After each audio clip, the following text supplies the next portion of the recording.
Ryan and Sam here. We're going to give you all the details on the New Balance FuelCell RC Elite, the top of the line marathon racer, coming out September 15th, $225. Ryan took his out for a 5K time trial, and his time did not disappoint. This is one heck of a pleasant, super fast shoe. Hey, it's Ryan from RoadTrailRun, and I'm lucky enough to be here today to show you guys New Balance's FuelCell RC Elite. This is their fastest professional level marathoning shoe to date. It comes in a little over 7 ounces, really ventilated looking upper, as well as an interesting outsole design here. Really eager to try it. I'm going to take it for a spin and give you some first impressions and feedback. All right, I'm back with the New Balance FuelCell RC Elite. Took it for a nice hard 5K spin this morning and was thoroughly impressed. We'll break it down for you here a little bit, give you first impressions. You know, we'll be doing the usual full multi-test review later on RoadTrailRun.com. But we'll just give you a quick little glimpse here what this baby's all about. Like I said, it comes in about 7.1 ounces for the size 9.5. The upper was super breathable. You can see this meshy material wraps all the way around the shoe. It was really humid and wet this morning, but I felt like this thing breathed really well. The tongue, no problem, pretty minimalist. Lightweight racer style tongue. The midsole is really where this thing shines.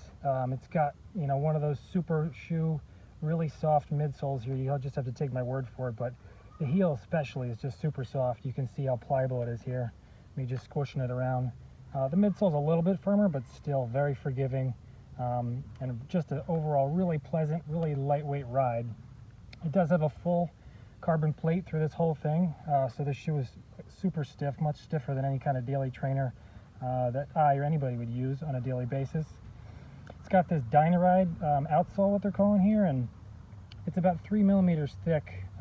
These little black nodules, which aren't attached to a rubber plate as a traditional shoe would be, so it's a little bit thicker than a lot of other racing shoes. You know, I compare it to the Saucony Endorphin Pro or the Brooks Hyperion Elite 2.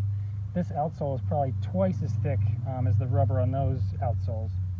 You can see here strategically positioned rubber pieces at the heel.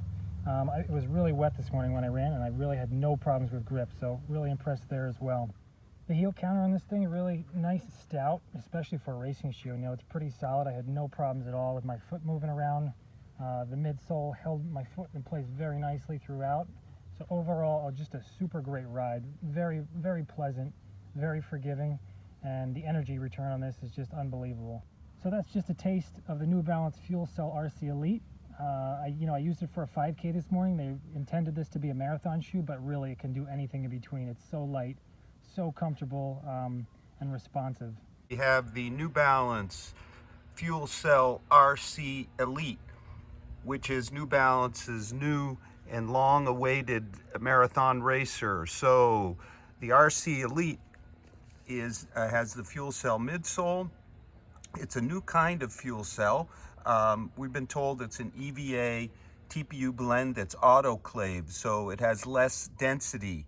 To pressing, it feels about the same softness as its trainer complement, the FuelCell TC, which we all really loved. Of course, it has a carbon plate in the mix, and it has a very cool outsole here, which New Balance calls Dynaride. And what it is it's a TPU plate with injected rubber nubs. Reminds a bit of the Reebok Fast Pro at the rear, and I'm happy to see there's plenty of rubber. So we'll see, they should run quite stable. Now, as far as the upper, it's a fairly simple engineered mesh upper. There's definitely a stout heel counter here. It is, there is no booty tongue, so it's a conventional type tongue. There's ventilation you can see through the tongue area. We have a fairly stout toe bumper here, a bit stouter than what we've seen in some of the racers recently. So expect a really good lockdown there. I'm going to try them on and tell you how they fit. Let's talk about the fit. Clearly true to size. I can feel that toe bumper really locking my foot down. It's not in the way so far. I'd say the midfoot hold is a little loose, actually.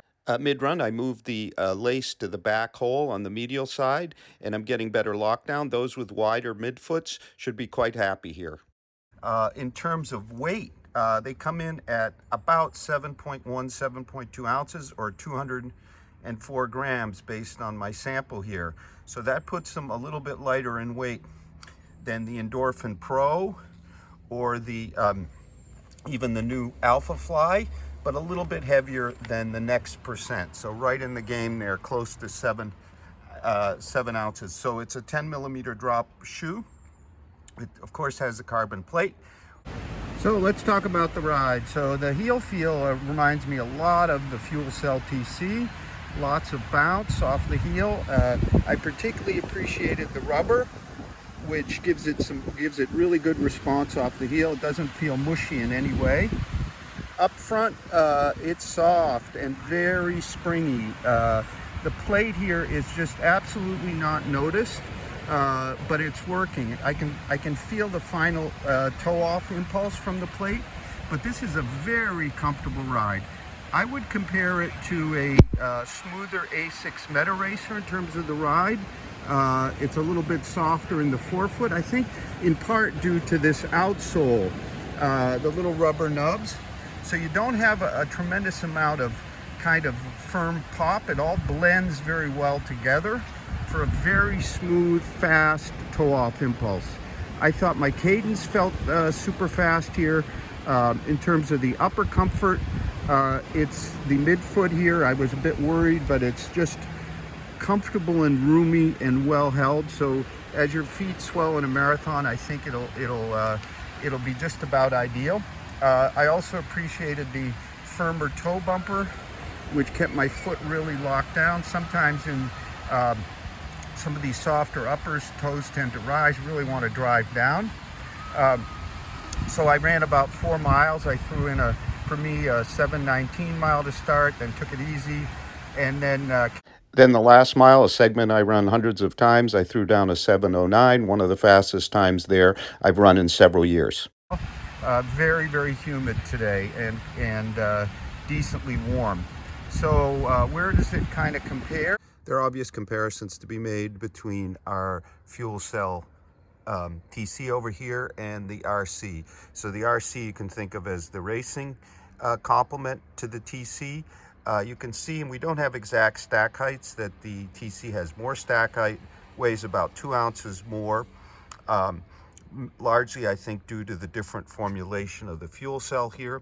Although they're both soft, the RC's lower density autoclaved midsole seems to give it that weight advantage. In terms of the upper, I actually prefer the RC's toe execution. Here we have a roomier upper, very comfortable for training, whereas here we have that toe bumper, which really keeps me better locked down. Interestingly, I found that the RC's ride is a bit softer, if you will, a bit more forgiving and less notice the plate. I guess it was the plate, but I think maybe, in fact, it may be the differences in outsoles here.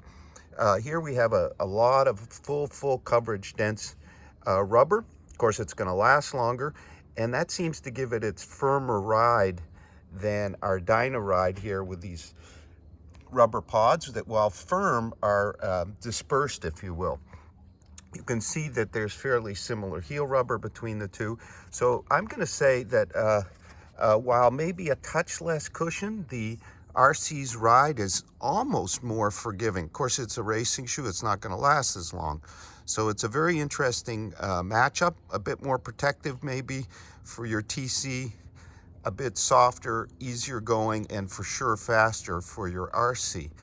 Well, it reminds me a lot of the original Vaporfly, the very original baby blue, in the sense that you do have some feeling of dropping in to toe off. The cushioning feels kind of similar to that, maybe not quite as silky springy, but very close. We've got this EVA TPU autoclave blend fuel cell here. So it's not quite as silky, but it gets very close to the feel of Zoom X with maybe a bit more bounce and a little less kind of spring. Compared to, say, the Endorphin Pro, this is a softer shoe. I would say more mellow, I also feel the roll, if you will, with the rocker is smoother, more consistent. There's less kind of a sharp impulse at the end. Compared to the A6 Meta Racer, I think the A6 upper is a bit superior, a bit more locked down. The midsole feels similar. The A6 plate feels kind of longer, a little harder for me to kind of drive off of. Let's see what else. The Brooks Hyperion Elite, a little more cushion, but much harder for me to kind of move along. I did something similar a couple weeks ago in that shoe. You got a lot of cushion, it's fairly soft, but I think the Hyperion Elite really suffers from lack of heel rubber. This outsole really reminds me of the Fast Pro from Reebok in the sense that you've kind of got a consistent contact all across the ground, so you could push off whatever your stride is. You can push off all areas. It does feel a bit soft, so there's not a lot of pop response, but I think for a marathon shoe, just about ideal. This is clearly, of all the super shoes I've tested, closest in terms of what I might pick for a marathon. I still kind of am taken by the Alpha Fly, but this one has the right combination of softness, carbon spring, and plenty of cushion to get me through a marathon. I certainly would run it for a half, no questions asked. Thank you very much for watching. We'll have our full multi-tester review on Road Trail Run real soon.